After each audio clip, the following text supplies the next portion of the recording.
നമസ്കാരം. കുമാറെ, അല്പം മുമ്പ് പ്രധാനമന്ത്രി പാർലമെന്റിൽ മറുപടി പ്രസംഗമാണ് കേട്ടത്. രാഷ്ട്രപതിയുടെ നയപ്രഖ്യാപന പ്രസംഗത്തിനെതിരെയുള്ള മറുപടി പ്രസംഗം. ഒരുപക്ഷെ അദ്ദേഹം ഭാരതത്തിലെ ജനങ്ങൾക്ക് നന്ദി പറഞ്ഞുകൊണ്ടാണ് അദ്ദേഹത്തിൻ്റെ പ്രസംഗം തുടങ്ങിയതല്ലേ. വീണ്ടും 14ാം തവണയും തനിക്കൊരു അവസരം നൽകി എന്നുള്ളതിൻ്റെ ഒരു നന്ദി പ്രകടനം. പിന്നീട് അങ്ങോട്ട് നമ്മൾ കണ്ടത് നരേന്ദ്രമോദിയുടെ പഴയ പ്രഭാവം തന്നെയാണ്, കത്തിക്കേറുന്ന പ്രസംഗം.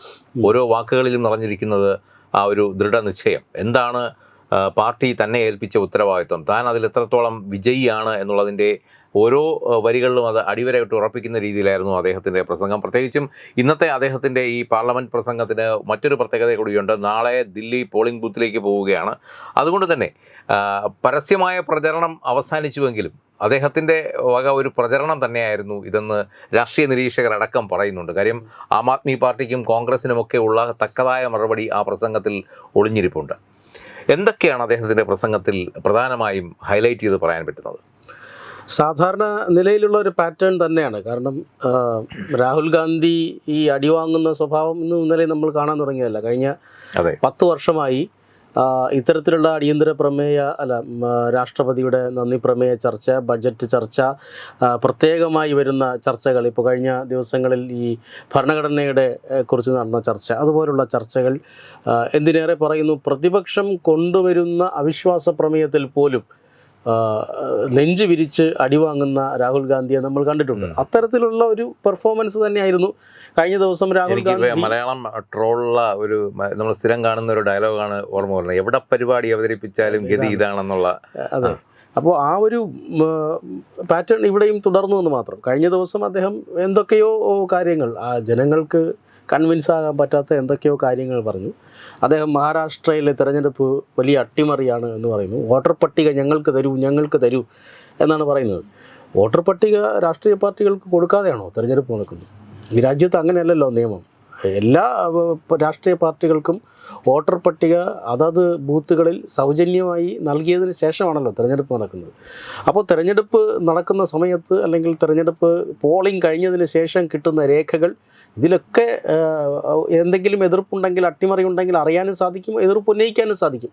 അപ്പോഴൊന്നും എതിർപ്പ് ഉന്നയിക്കാതെ തിരഞ്ഞെടുപ്പിനെ പുകഴ്ത്തിയതിന് ശേഷം തോറ്റു കഴിഞ്ഞാൽ, അതിപ്പോൾ കഴിഞ്ഞ മാസങ്ങളിൽ സുപ്രീം കോടതി പറഞ്ഞതാണ്, നിങ്ങൾ തോക്കുമ്പോൾ മാത്രം എന്തിനാണ് EVM-നെതിരെ ഹർജിയുമായി വരുന്നത്? ആ രീതിയിലുള്ള ഒരു അട്ടിമറി നടന്നു എന്ന രീതിയിൽ അത്തരത്തിലുള്ള ഒരു പ്രചരണം ഇന്നലെ ലോക്സഭയിൽ രാഹുൽ ഗാന്ധി നടത്തുകയും ചെയ്തു. ഇതിനൊക്കെയുള്ള ഒരു മറുപടിയാണ്. തീർച്ചയായിട്ടും പ്രധാനമന്ത്രി നരേന്ദ്രമോദി എപ്പോഴും മറുപടി പറയുമ്പോൾ 2014 മുതൽ ഇന്ന് വരെ, അല്ലെങ്കിൽ അദ്ദേഹത്തിൻ്റെ പ്രസംഗം നടക്കുന്ന ദിവസം വരെയുള്ള വികസന നേട്ടങ്ങൾ എണ്ണി പറയുക സ്വാഭാവികമാണ്. ആ വികസന നേട്ടങ്ങളുടെ ഒരു ഹൈലൈറ്റ് അദ്ദേഹം പറയും. അതിപ്പോൾ PM ജൻധൻ യോജന മുതൽ തുടങ്ങി ഏറ്റവും ഒടുവിലായി അവതരിപ്പിക്കപ്പെട്ട പദ്ധതി വരെ അദ്ദേഹം എടുത്തു പറയും. അത്തരത്തിൽ ഒരു എടുത്തുപറച്ചിൽ തീർച്ചയായിട്ടും ഈ സമയം ഉണ്ടായിട്ടുണ്ട്. അതായത് 40 ലക്ഷം കോടി രൂപയാണ് ഈ 10 വർഷം കൊണ്ട് ആളുകളുടെ അക്കൗണ്ടിലേക്ക് ഡയറക്റ്റായി കൊടുത്തത് മാത്രം. ജനങ്ങൾക്ക് ഇടനിലക്കാരില്ലാതെ ജനങ്ങളുടെ കയ്യിൽ പണമായി ഈ സർക്കാർ കൊടുത്തത് മാത്രം 40 ലക്ഷം കോടി രൂപയാണ്. ഇത്രയും പണം ജനങ്ങളിലേക്ക് നേരിട്ട് കൊടുത്തിട്ടുണ്ട് എന്ന് അവകാശപ്പെടാൻ കഴിയുന്ന ഒരു സർക്കാർ ചരിത്രത്തിലില്ല, ഇന്ത്യയുടെ ചരിത്രത്തിൽ തന്നെയില്ല. അതാണ് അദ്ദേഹം എടുത്തു വയ്ക്കുന്ന, ആദ്യം തന്നെ എടുത്തു പറയുന്ന പോയിന്റ്. അതിനെ, ആ ഒരു സർക്കാരിനെയാണ് ഇത്തരത്തിലുള്ള ഈ പറയുന്ന വരട്ട് ന്യായങ്ങൾ കൊണ്ട് എതിർക്കുന്നത് എന്നാണ് അദ്ദേഹം ആദ്യം തുടങ്ങുമ്പോൾ തന്നെ പറഞ്ഞു വയ്ക്കുന്നത്. രണ്ടാമത്തെ കാര്യം, രാഷ്ട്രപതി അവതരിപ്പിച്ചത് ഇന്ത്യയുടെ വികസനത്തിൻ്റെ രേഖയാണ് എന്ന് അദ്ദേഹം കൃത്യമായി എടുത്തു പറയുന്നുണ്ട്. കാരണം ഈ പറയുന്നത് പോലെ 25 കോടി ജനങ്ങളെയാണ് ദാരിദ്ര്യരേഖയിൽ നിന്ന് മുക്തരാക്കിയിട്ടുള്ളത്.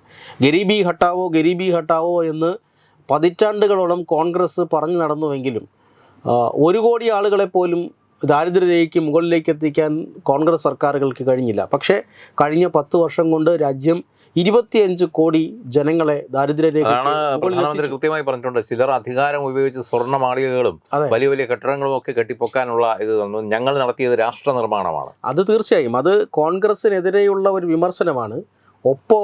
ഒപ്പം തന്നെ നാളത്തെ ദില്ലി തെരഞ്ഞെടുപ്പിൽ കൃത്യമായി ആം ആദ്മി പാർട്ടി കുറുക്കിക്കൊള്ളുന്നതുമാണ്.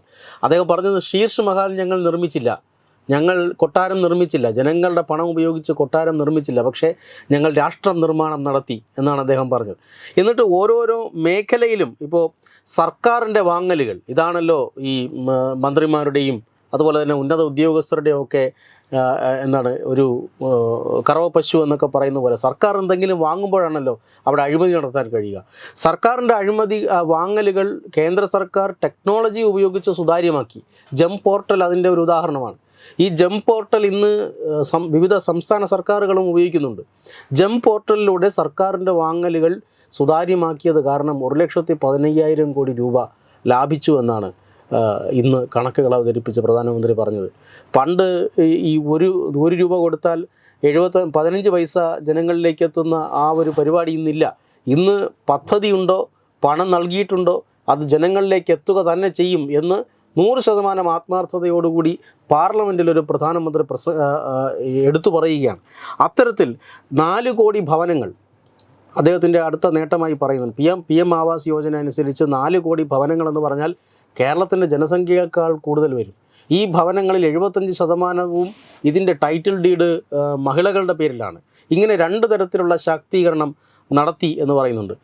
സർക്കാർ ഓഫീസുകളിലെ കേന്ദ്ര സർക്കാർ ഓഫീസുകളിലെ ആക്രി പെറുക്കി വിറ്റ വകയിൽ 2,300 കോടി രൂപ കേന്ദ്ര സർക്കാർ ഖജനാവിലേക്ക് വെറും സ്ക്രാപ്പ് വിറ്റത്. അപ്പോൾ അത് പൊതുപണം എങ്ങനെയാണ് തങ്ങൾ കൈകാര്യം ചെയ്തത്? അത് ആ പൊതുപണം ഈ രാജ്യത്തെ ദരിദ്ര നാരായണന്മാർ ടാക്സ് കൊടുക്കുന്ന പണം അവരുടെ തന്നെ ക്ഷേമത്തിന് വേണ്ടി ഉപയോഗിക്കാനായി വളരെ സൂക്ഷിച്ച് ഒട്ടും ചോരാതെ എന്നാൽ പെരുപ്പിച്ച് എങ്ങനെയാണ് തങ്ങൾ ഈ ഒരു പൊതുപണം കൈകാര്യം ചെയ്തത് എന്ന് കാട്ടിക്കൊടുക്കുകയാണ് പ്രതിപക്ഷത്തിന്. പ്രതിപക്ഷത്ത് ഇപ്പുറത്ത് ലക്ഷം കോടികളുടെ അഴിമതി നടത്തിയ ചരിത്രമുള്ള പ്രതിപക്ഷത്തോടാണ് പറഞ്ഞു കൊടുക്കുന്നത്. ഇങ്ങനെ 10 വർഷം കൊണ്ട് തൻ്റെ സർക്കാരിന് നേരെ ഒരു അഴിമതി ആരോപണം പോലും ഉയർന്നില്ല എങ്കിൽ എത്ര ലക്ഷം കോടി രൂപയാണ് ഈ സർക്കാർ ലാഭിച്ചത് എന്ന് ഓർത്തു നോക്കൂ. എത്ര ലക്ഷം കോടി രൂപയാണ് ഞങ്ങൾ ജനങ്ങളുടെ ക്ഷേമത്തിനായി ഉപയോഗിച്ചത് എന്ന് ഓർത്തു നോക്കൂ എന്ന് പ്രധാനമന്ത്രി പാർലമെൻറ്റിലൂടെ ജനങ്ങളോട് പറയുകയാണ്. തീർച്ചയായിട്ടും നേരത്തെ പറഞ്ഞതുപോലെ തന്നെ ദില്ലി നാളെ പോളിംഗ് ബൂത്തിലേക്ക് പോകുമ്പോൾ ഇത് വലിയൊരു ഇത് തന്നെയാണ്. കാരണം പ്രധാനമന്ത്രിയുടെ പ്രസംഗം തലേ ദിവസം നടക്കുക, അതിൽ പാർലമെൻറ്റിനകത്ത് നടക്കുക, രാജ്യം മുഴുവൻ കാതോർത്ത് നിൽക്കുക, രാഹുൽ ഗാന്ധിയുടെ എല്ലാ ചോദ്യങ്ങൾക്കും മറുപടി പറയുക. അത് മാത്രമല്ല, അദ്ദേഹം നർമ്മത്തിൽ പൊതിഞ്ഞാണെങ്കിൽ പോലും കുറുക്കിക്കൊള്ളുന്ന കുറേ പരാമർശങ്ങൾ നടത്തുകയുണ്ടായി. ഈ കുടിലുകളിൽ ചെന്ന് ദരിദ്രർക്കൊപ്പം ഫോട്ടോഷൂട്ട് നടത്തുന്നതല്ല യഥാർത്ഥ വികസനം, അവരുടെ കണ്ണീരൊപ്പാൻ അവരുടെ കഷ്ടതകൾ കണ്ടറിഞ്ഞ് പ്രവർത്തിക്കുന്നവരാണ് യഥാർത്ഥ നേതാക്കൾ എന്നൊക്കെയുള്ള അദ്ദേഹത്തിൻ്റെ പരാമർശങ്ങൾ ഒരേ സമയം അതൊരു മാസ് ഡയലോഗാണ്. അതോടൊപ്പം തന്നെ ഇതിനകത്ത് ഈ ചില നർമ്മം പൊതിഞ്ഞുകൊണ്ടാണ് അദ്ദേഹം പലതും അവതരിപ്പിച്ചത്. തീർച്ചയായിട്ടും. കാരണം ഈ അതിലേറ്റവും പ്രധാനപ്പെട്ടത് കഴിഞ്ഞ ദിവസം രാഹുൽ ഗാന്ധി ഈ ഫോറിൻ പോളിസിയെക്കുറിച്ചൊക്കെ സംസാരിച്ചു. അതായത് ഈ അമേരിക്കൻ പ്രസിഡന്റിൻ്റെ സത്യപ്രതിജ്ഞാ ചടങ്ങിൽ ജയശങ്കറിനെ അയച്ചത് മോദിയെ ക്ഷണിക്കാൻ വേണ്ടിയിട്ടാണ്, അങ്ങോട്ടേക്ക് ക്ഷണിക്കണമെന്ന് ആവശ്യപ്പെടാൻ വേണ്ടിയിട്ടാണ് എന്നൊക്കെ പറഞ്ഞു.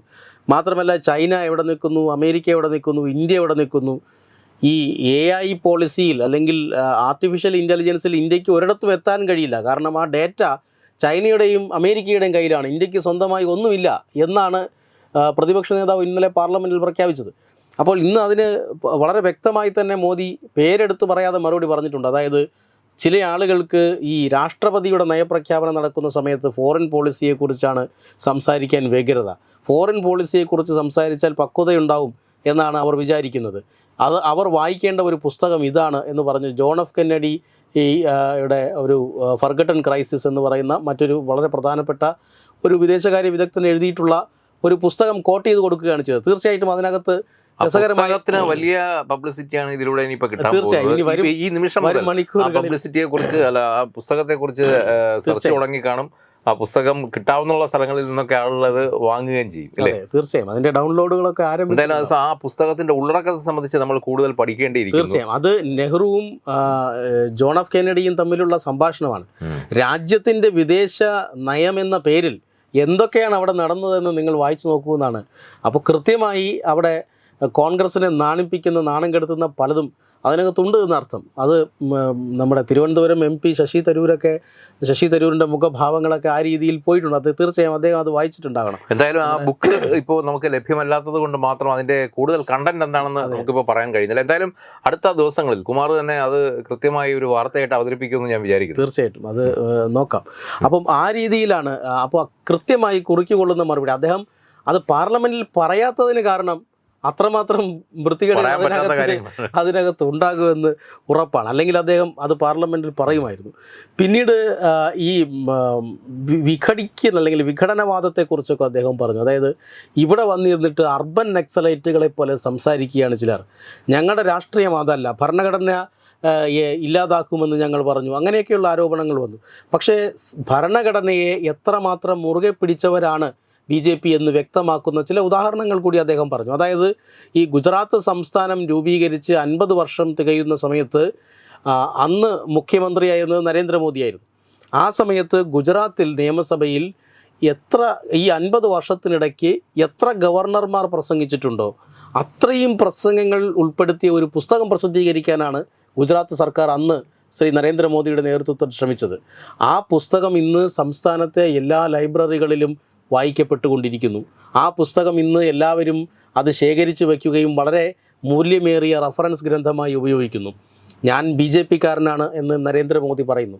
എന്ന് വെച്ചാൽ ആ ഗുജറാത്തിൽ ഏറിയ പങ്കും ഭരിച്ചിട്ടുള്ളത് കോൺഗ്രസ്സാണ്. അപ്പോൾ കോൺഗ്രസിൻ്റെ ഭരണകാലത്തെ ഗവർണർമാരാണ് അവിടെ സംസാരിച്ചിട്ടുള്ളത്. ആ ഒരു BJP-കാരുടെ മാത്രമല്ല ഞങ്ങൾ പ്രസിദ്ധീകരിച്ചത്. കോൺഗ്രസിൻ്റെ ഭരണകാലത്ത് ആ സർക്കാരുകൾ എഴുതി കൊടുത്ത പ്രഖ്യാപനങ്ങൾ, നയപ്രഖ്യാപനങ്ങളും പ്രസംഗങ്ങളും പോലും BJP പ്രസിദ്ധീകരിച്ചു 50-ാം വർഷത്തോടനുബന്ധിച്ച്.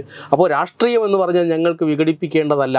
ഈ ഇന്ത്യയിലെ ഏറ്റവും വലിയ ഒരു പ്രതിമ, ലോകത്തിലെ ഏറ്റവും വലിയൊരു പ്രതിമ നിർമ്മിക്കണം എന്ന് ഞങ്ങൾ തീരുമാനിച്ചപ്പോൾ ഞങ്ങൾ തിരഞ്ഞെടുത്തത് സർദാർ വല്ലഭായ് പട്ടേലിനെയായിരുന്നു. കാരണം രാജ്യത്തിൻ്റെ ഏകത എന്ന സന്ദേശം, യൂണിറ്റി ഓഫ് ദ നേഷൻ എന്ന സന്ദേശം വേറെ ഏത് നേതാവിൽ കൂടി കൊടുക്കാൻ കഴിയും എന്നാണ് അദ്ദേഹം ചോദിച്ചത്. അപ്പോൾ അത്തരത്തിൽ അത്രമാത്രം ഭരണഘടനയെ നെഞ്ചോട് ചേർത്തവരാണ് ഞങ്ങൾ എന്ന് ഉദാഹരണങ്ങൾ കാട്ടിയാണ് ഇന്ന് പ്രതിപക്ഷത്തിന് നരേന്ദ്രമോദി മറുപടി കൊടുത്തിരിക്കുന്നത്. കുമാർ, ഈ കഴിഞ്ഞ കാലങ്ങളിലൊക്കെ നമ്മളിപ്പോൾ കഴിഞ്ഞ 10-15 വർഷമായി ഭാരതത്തിൽ കാണുന്ന ഒരു കാഴ്ചയുണ്ട്. ഈ മോദി ആദ്യം പറയുന്ന കാര്യങ്ങളെ വിമർശിക്കുക, നിശ്ചിതമായി വിമർശിക്കുക.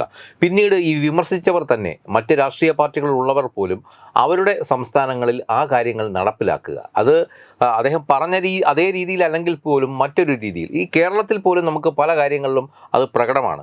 ഈ രഹസ്യമായി തന്നെ പിണറായി വിജയൻ്റെ ഓഫീസിനെ കുറിച്ചൊരു പറച്ചിലുണ്ട്. നരേന്ദ്രമോദിയുടെ ഓഫീസ് എങ്ങനെയാണ് പ്രവർത്തിക്കുന്നത് അതിൻ്റെ ഒരു കട്ട് കോപ്പി പേസ്റ്റാണ് പിണറായി വിജയൻ്റെ മുഖ്യമന്ത്രിയുടെ ഓഫീസ് എന്നുള്ളത്. ഒരുപക്ഷെ ഈ എല്ലാവരും ഈ പറഞ്ഞതുപോലെ ഏതെങ്കിലുമൊക്കെ രീതിയിൽ അദ്ദേഹത്താൽ സ്വാധീനിക്കപ്പെടുന്നതാവാം. ഈ ഒന്നുകിൽ ഓഫീസിൻ്റെ നടത്തിപ്പിൽ ആ ഒരു നമുക്കറിയാം PMOയിൽ ചെന്ന് കഴിഞ്ഞാൽ അവിടുത്തെ ഒരു എങ്ങനെയാണ് അവിടെ പ്രവർത്തിക്കുന്നത് എന്നുള്ളത്. അപ്പോൾ അതുപോലെ ഓരോരുത്തരും അവരുടെ ഓഫീസ് ഏറ്റെടുക്കാൻ അല്ലെങ്കിൽ ആക്കിയെടുക്കാൻ ശ്രമിക്കുന്നുണ്ട്. കൊണ്ടുവരുന്ന പദ്ധതികൾ അതും ഈ പറഞ്ഞതുപോലെ തങ്ങളുടെ പദ്ധതിയാണെന്നൊക്കെയുള്ള രീതിയിൽ പുനർനാമകരണം ചെയ്തൊക്കെ പല സംസ്ഥാനങ്ങളും അവതരിപ്പിക്കപ്പെടുന്നുണ്ടെങ്കിൽ പോലും ഇതിൻ്റെയൊക്കെ ഒരു ചിന്ത അല്ലെങ്കിൽ ഒരു ത്രെഡ്, ഒരു ഫയർ ഉണ്ടാക്കി കൊടുക്കുന്നത് പ്രധാനമന്ത്രി തന്നെയാണ്. അതുതന്നെയാണ് ഈ അദ്ദേഹം ഇത്ര ഊന്നി പറയുന്ന ഈ 15 വർഷമായിട്ടുള്ള ഭാരതത്തിൻ്റെ വികസനം. ഇപ്പോൾ ശൗചാലയങ്ങൾ നിർമ്മിക്കുന്ന കാര്യം വന്നപ്പോൾ ആദ്യം നമുക്കറിയാം ട്രോളുകളായും ഒക്കെ പരിഹസിച്ചതാണ്. പക്ഷേ അതിൻ്റെ കണക്ക് നോക്കൂ, ഇന്ന് ഭാരതത്തിൽ 12 കോടിയിലധികം ശൗചാലയങ്ങൾ നിർമ്മിച്ചു എന്നുള്ളതാണ് അദ്ദേഹം നൽകുന്ന ഏറ്റവും വലിയ പുതിയ കണക്ക്. ഇതൊരു ചെറിയ കാര്യമല്ല. അല്ലേ? തീർച്ചയായും ഇന്ത്യയുടെ റെയിൽവേ പാളങ്ങൾ ലോകത്തിന് മുന്നിൽ ഈ രാജ്യത്തെ നാണം കെടുത്തിയിരുന്ന ഒരു കാലമുണ്ടായിരുന്നു. റെയിൽവേ ട്രാക്കിലേക്ക് തുറന്നിരിക്കുന്ന ശൗചാലയങ്ങൾ, റെയിൽവേ സ്റ്റേഷനുകളിൽ മൂക്കുപൊത്താതെ നിൽക്കാൻ കഴിയാത്ത അവസ്ഥ, ഇതെല്ലാം ആദ്യത്തെ 5 വർഷം കൊണ്ട് തന്നെ അദ്ദേഹം മാറ്റി. ഈ ബോംബെയിലെയും അല്ലെങ്കിൽ ഉത്തരേന്ത്യൻ സംസ്ഥാനങ്ങളിലൊക്കെ സ്ലം ഏരിയകൾ നമുക്കറിയാം, അത്ര കണ്ട് ഇതിൻ്റെ പേരിൽ ദുഷിച്ച പേര് കേട്ടതാണ്. പക്ഷേ ഇന്നിപ്പോൾ അവിടെയൊക്കെ ഏറ്റവും വലിയ വൃത്തിയുള്ള സ്ഥലങ്ങളായി മാറിയിരിക്കുന്നു. ഇപ്പോൾ ഈ കുംഭമേള നടക്കുന്ന പ്രയാഗ്രാജിൽ പോലും ഇത്രയും അധികം കോടി ജനങ്ങൾ വരുന്ന അവിടെ പോലും ഈ സ്വച്ഛ ഭാരത് എങ്ങനെയാണ് വർക്കൗട്ടായതെന്ന് അവിടെ പോയി കണ്ട് മനസ്സിലാക്കേണ്ട കാര്യമാണ്. തീർച്ചയായിട്ടും അത്തരത്തിലൊരു അടിസ്ഥാനപരമായ മാറ്റം ഉണ്ടാക്കാൻ അദ്ദേഹത്തിന് സാധിച്ചിട്ടുണ്ട്. ആ മാറ്റത്തെ കാണാതെയാണ് ചിലർക്കൊന്നും കാര്യങ്ങൾ ബോധ്യപ്പെട്ടില്ല എന്ന് അദ്ദേഹം എടുത്തു പറയുന്നുണ്ട്. അത് രാഷ്ട്രീയമായ ഇന്ന് പോലും അദ്ദേഹം പ്രസംഗിക്കുമ്പോൾ ജനത്തിന് വേണ്ടിയാണ്, ജനങ്ങൾക്ക് വേണ്ടിയാണെന്ന് പറയുമ്പോൾ പ്രതിപക്ഷം ഉന്നയിച്ച പ്രധാന ആരോപണം മോദി സർക്കാരിൻ്റെ ഭരണം അദാനിക്കും അംബാനിക്കും വേണ്ടി എന്നുള്ളതായിരുന്നു. അതെ, അതിനും ശക്തമായ മറുപടി അദ്ദേഹം നൽകിയിട്ടുണ്ട്. അതിന് അദ്ദേഹം കൃത്യമായി, അതായത് ജാതി സെൻസസ് എന്ന ആവശ്യത്തെ കൂടി പരിഗണിച്ചുകൊണ്ടാണ് അദ്ദേഹം മറുപടി പറഞ്ഞത്. അതായത് ഈ രാജ്യത്തെ OBC-യെ യാതൊരു രീതിയിലും പരിഗണിക്കാത്ത സർക്കാരുകളായിരുന്നു കോൺഗ്രസിൻ്റെ സർക്കാരുകൾ.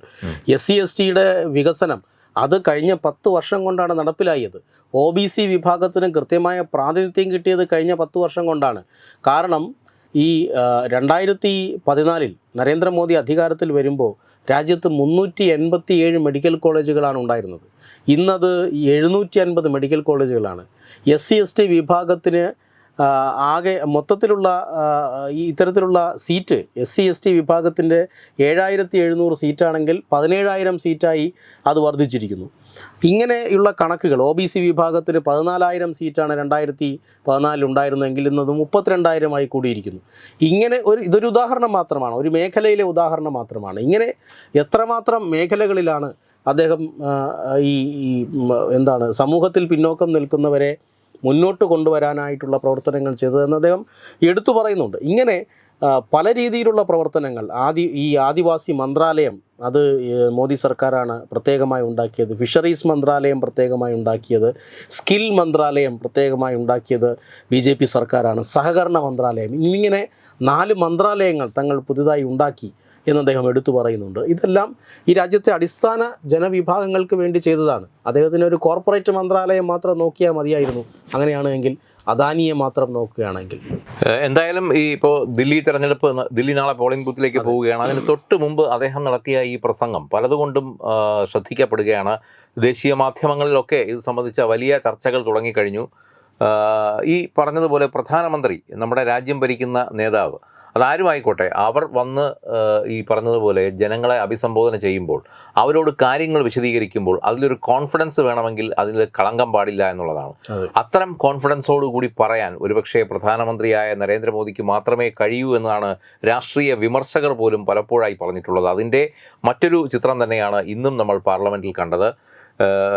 ഈ ലോക്സഭാ ഇലക്ഷൻ കഴിഞ്ഞപ്പോൾ പലരും പറഞ്ഞു മോദിയുടെ വാക്കുകൾക്ക് മൂർച്ച പോരാ, അദ്ദേഹത്തിൻ്റെ ശൗര്യം നഷ്ടപ്പെട്ടു, മോദി 3.0-ൽ പലതും നഷ്ടപ്പെട്ടു തുടങ്ങിയിരിക്കുന്നു എന്നൊക്കെ. പക്ഷെ അങ്ങനെയല്ല, കാര്യങ്ങൾ അങ്ങനെയല്ല എന്ന് ഒന്നുകൂടി വ്യക്തമാക്കിയിരിക്കുകയാണ്. വളരെ ശക്തമായ ഒരു തിരിച്ചുവരവ് തന്നെയാണ് അദ്ദേഹം ഈ പ്രസംഗത്തിലൂടെ നടത്തിയിരിക്കുന്നത്. എന്തായാലും ദില്ലിയിൽ എന്ത് സംഭവിക്കും എന്നുള്ളത് നാളെ കഴിഞ്ഞ് മാത്രമേ നമുക്ക് പറയാൻ പറ്റുള്ളൂ. ദില്ലിയിലെ ജനങ്ങൾ, പ്രത്യേകിച്ചും അവിടെ രാഷ്ട്രീയപരമായി തന്നെ ഒട്ടേറെ അടിയൊഴുക്കുകൾ നടക്കുന്ന സമയമാണ്. ഇനി പോളിംഗ് ബൂത്തിലേക്ക് എത്തുന്ന ജനങ്ങളുടെ മനസ്സ് ആർക്കൊപ്പമാണ് എന്നുള്ളത് കാത്തിരുന്ന് കാണേണ്ട കാഴ്ച തന്നെയാണ്. നമസ്കാരം. Edubix online executive education, focus physiotherapy centre Pattom, Unnat engineering Gujarat, തീർത്ഥയാത്ര.com, അയൺ ബിൽഡ് ഗുജറാത്ത്.